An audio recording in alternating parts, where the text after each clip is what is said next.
OWC Eats, the web series where we talk to the people making food in Southern Alberta. The majority of them are from this field. Should we get the disinfectant out? Probably. It's by the truck. Welcome to the show. We're here with Clancy and his family. Want to introduce yourself and kind of a bit about your place? This was my grandfather's farm. I bought it back about 26 years ago. We lived in Tabor for 10 years and then had the chance to move out here, and we did. We mainly raise cattle out here. We have about just over 500 acres in this spot here. A few head of cattle, and we grow hay for them and raise cattle, and that's about it. So this is probation, but you're gonna start getting a lot of grading on it. So I figured it out on the way. There you go.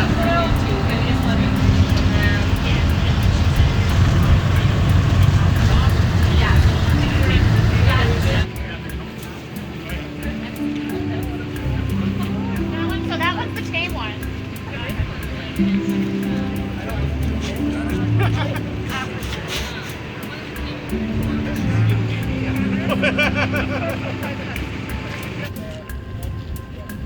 These are the landowners who are hosting us today, Clancy and Cynthia.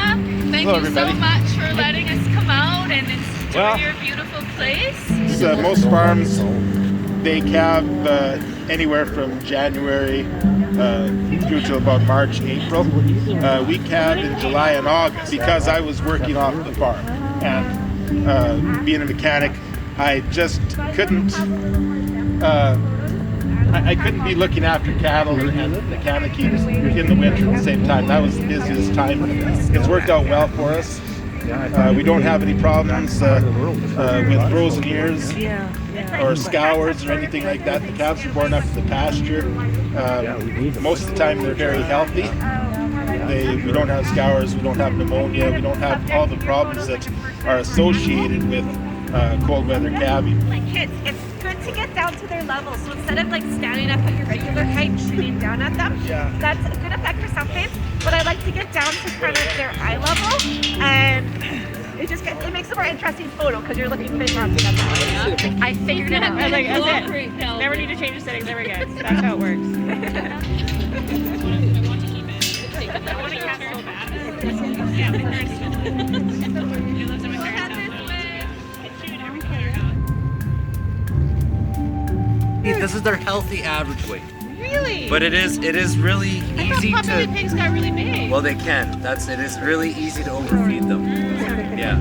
Yeah, I feel that. I feel it myself. That happens, right? That is adorable. Yeah. I had her in the house. I did have her in the house with me for 2 months. Because they can be house trained, right? Yeah. She's really good. She had a litter box. I did have a problem with her in the car cage, but as soon as I got a big enough litter box. They're smart, but they're lazy, and so she wouldn't go into the kitchen to go to the bathroom. Right. They said you need a litter box or a pee pad in every room. Interesting. And she did, and I don't know if you saw it, but I did teach her to spin. She can spin. He's spinning right now. Yeah. They're very food driven, and they said they have the intelligence of a 3-year-old. I don't have anything else for her right now. But when I had her in the house, I was giving her. She ate everything but meat, of course.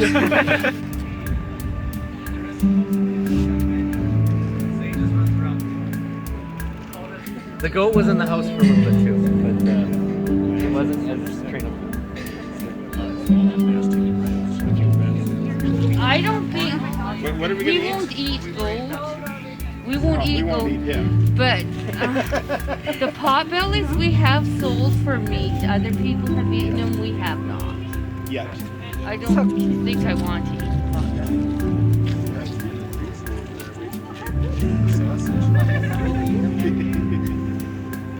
Buddy. Where are you? Oh, there. Okay. So tell us, what are some of the biggest challenges in agriculture? You mentioned a few Well, already. it's right now it's the cost of everything. This year I got a really good price for my hay, and I thought, we're finally going to get, a little bit ahead. And then my pumping unit, I had to spend basically all the extra money that I got from the hay to fix the pumping unit and things like that. You know, you just think you're going to get ahead, and then suddenly there's another cost that comes up. My propane for irrigating down here, the cost of the propane in 1 year went up $800. The stuff I'm selling, I'm not getting $800 more for. So when we see prices go up at the grocery store, that's not coming back. It doesn't necessarily mean that we're getting more money. That's right. There's so many people in between here and the grocery store. We're usually the ones that are at the end of it. If we do get more, then everybody else gets more all the way up. We don't really get ahead. Yeah. Oh, wow. Well, and of course the weather. Yeah. If we have hail, then it becomes sticks and you wait until it rejuvenates. So we have, actually my 70 acres over the farm there, the hay is all cut, waiting to be baled. And this rain has put it back. And the quality will have gone down considerably when we do get it baled now. Insurance is always going up too. It doesn't seem to ever go down either. We got stuck a couple of years ago. In the hailstorm, the crop got wiped out underneath of the pivot, and the pivot was totaled off as well. I had insurance on it, but the cost of the pivot had gone up. It went up about $15,000. I had the pivot insured for $15,000 less than I should have. So we had to come up with the extra $15,000. Plus we had to pay somebody another $7,000 to get it set up again too. Big chunk of change to swallow as well. Plus no crop. Wow. We have a crowd here of more like urban people. Yes. What's one thing you wish urban consumers who eat our food products, what's one thing you wish they knew about what agriculture is like in your operation? I'd like to say try to buy locally as much as possible. When you go into the store, see where the meat's coming from, because it usually says made in Canada. Or if you have a chance to buy locally, go to a local abattoir or butcher shop or get the meat there. It's usually of better quality, and it's usually a fair price, and it's usually local. Come on through.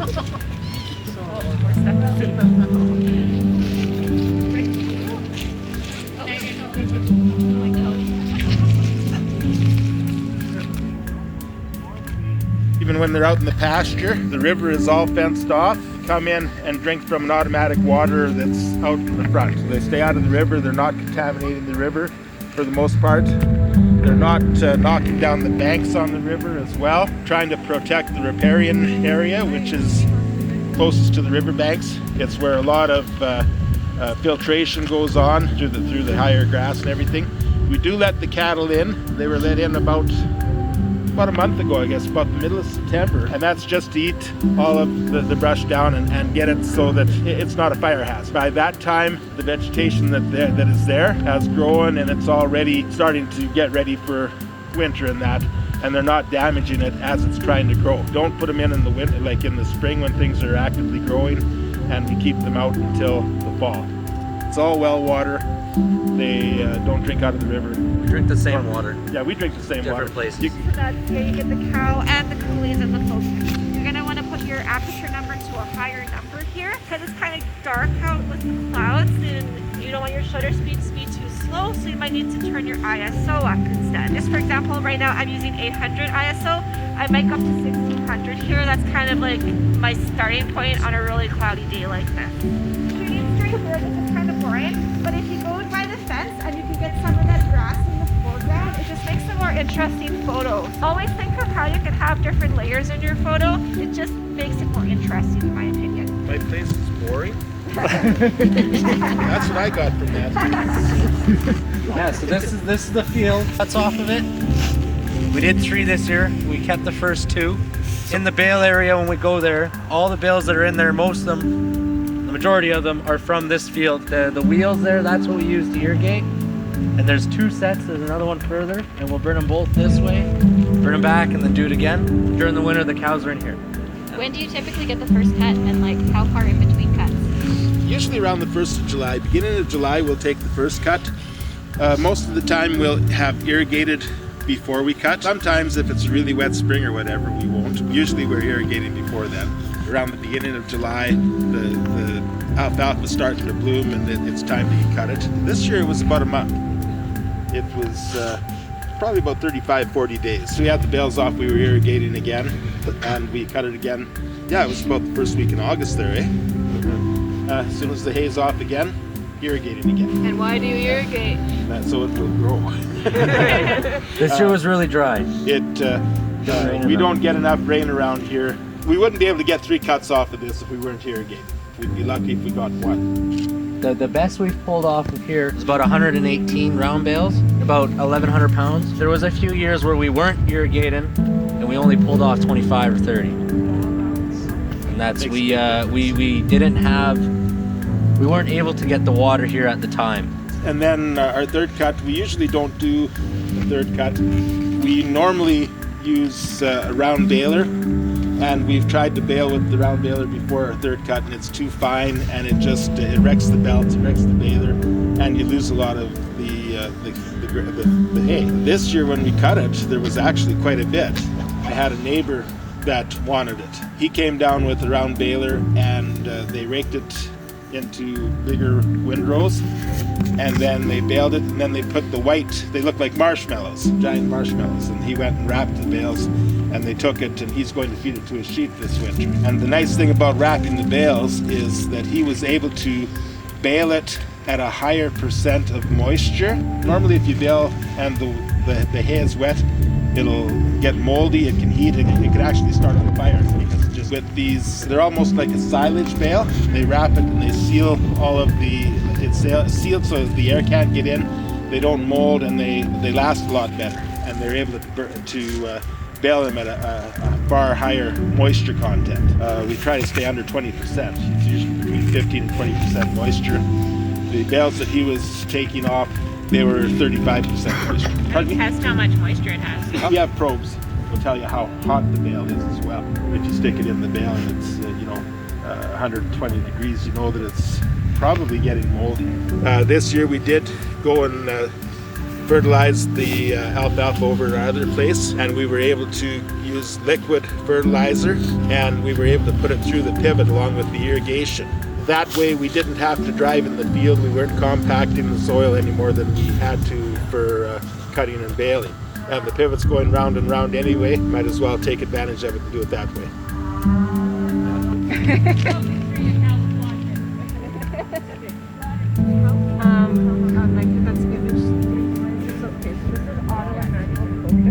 Okay. Meter. 7. With the 200 bales, like, we should be good this year because we've also had to sell some cattle. Yeah. And some have also passed away, and so we'll have less. We won't need it. 200 should be good. So we try to reach 200. That's Gets you kind of through the winter, and then when do they get put back out onto the pasture and stuff? In May, beginning of May. Yeah, it's really April's the earliest we've got. April's the earliest, yeah. Because that's when the calves sell. They'll all come in. The calves will be ready to sell. We separate them. We work with them, and it's just easier to put the cattle out right then and there because they're already in the corral. It's a lot less stress for them, eh? Mm-hmm. And so they calves sell near the end of April, and then the cattle go out at the same time. Put the cows out. They like going out on the fresh green grass. We do try to hold them off a little bit, just so that the grass gets more of a growth. And the 50. There is enough.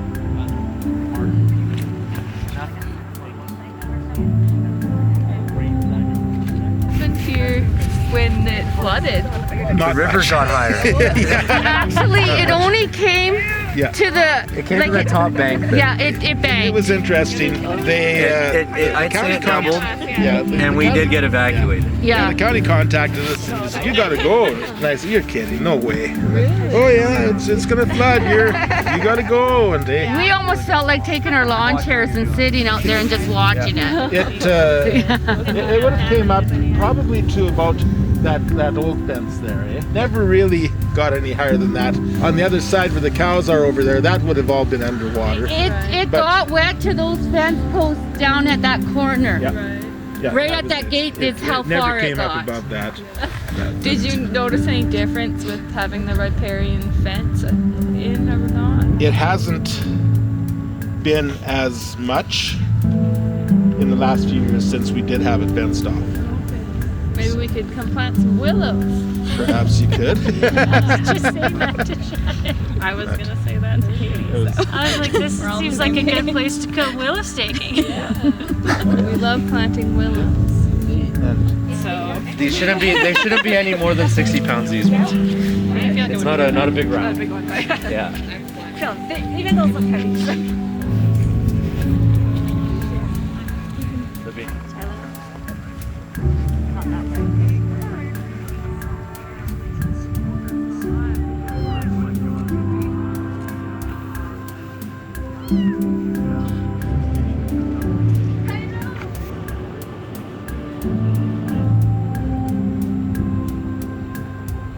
BLT?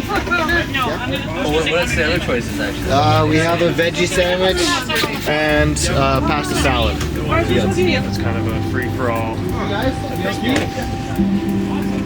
Should we go eat back in the car? Just And then, yeah, you can go.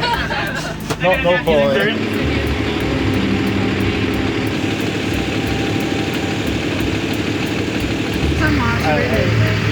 Say it now.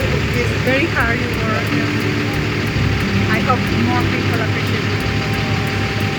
Special thing. We tried. Excellent. We tried.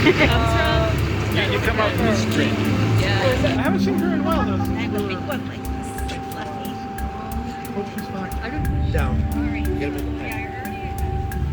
The next one should just be to a petting zoo or local thing, because I mean, cats and animals are the stars of the damn show.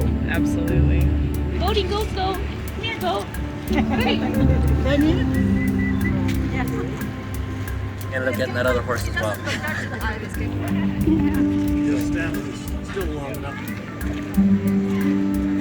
Turn your ISO up as high as it'll go on your camera right now. But for this one, if you want to try to get it, you'll need a fast shutter speed because you want to freeze it. You don't want any blur as it goes out. Your camera has a burst mode.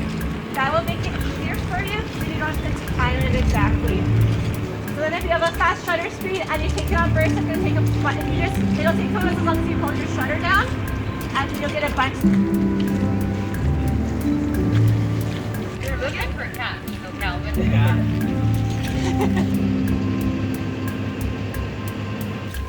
Should we get the disinfectant out? Probably. It's by the truck. Now this is Stella. Female? Female, yes. Yes, Stella. So I like It's cute. Yeah. They get bigger, you're like, stop.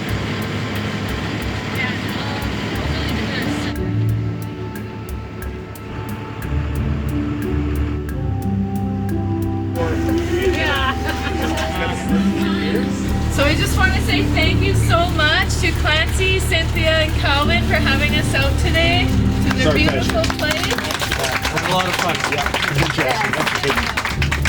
Yeah, it was beautiful, and we learned about photography, we learned about agriculture, so it was a good time, and thank you for having us, and thanks for putting up with the rain.